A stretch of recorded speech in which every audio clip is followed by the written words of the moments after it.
every athlete wants to make it big in their respective sports in hopes of someday building a stellar career and hopefully ending up in some kind of Hall of Fame to be remembered for their greatness and their talent. So today I'll be discussing how the NFL decides on who makes it into their Hall of Fame year by year. So to start things off, I want to give a little history of the NFL's Hall of Fame. They had their first formal opening in Canton, Ohio on September 7th of 1963.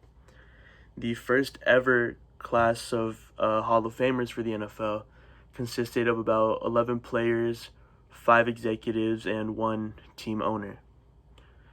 And since then, these numbers have gone down because nowadays there's only about 5 to 10 total names that go into the Hall of Fame each year. And now that we've talked a little bit about the history of the NFL's Hall of Fame, it's time to get into the actual process.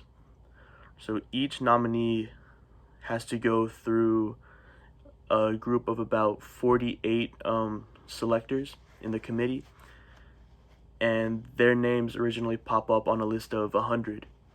And from that group of 100, it gets broken down to 25 semifinalists, and from those 25, it breaks down into 15.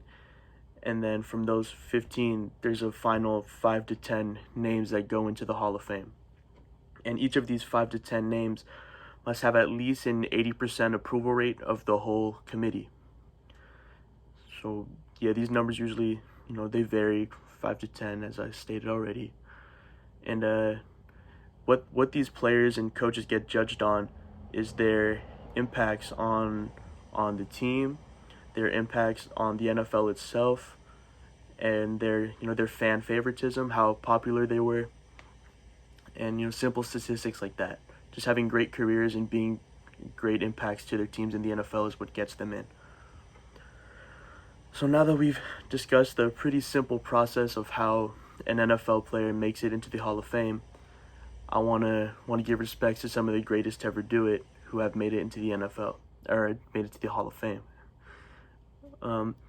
Let's start off with quarterback Dan Marino, who will forever be recognized as one of the greatest quarterbacks of all time, regardless of the fact that he's never won a Super Bowl. In Dan Marino's first 9 starts as an NFL quarterback, he had 20 touchdowns, which is a pretty big milestone. And in his first full season of starts, he shattered records by throwing for 5,000 yards and 48 touchdown passes in the season. He made it into the Hall of Fame in the year 2005. Up next on the defensive side of the ball is a David Deacon Jones, who is an absolute unit on the defensive line. He spent most of his career with the Los Angeles Rams and finished off his time with the San Diego Chargers.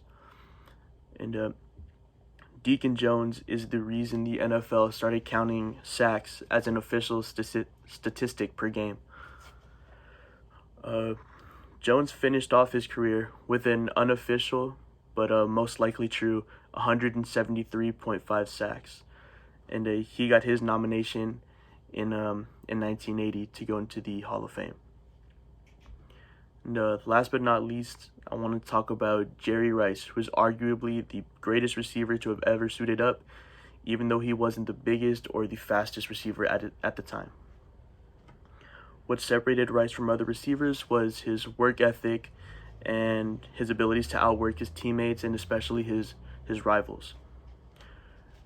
He was an essential tool in 3 championship 49er teams.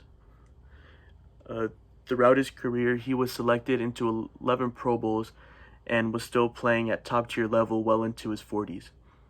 And he made it into the Hall of Fame in 2010. So now you should have a better understanding of how players get into the Hall of Fame, and hopefully you'll make it there one day yourself.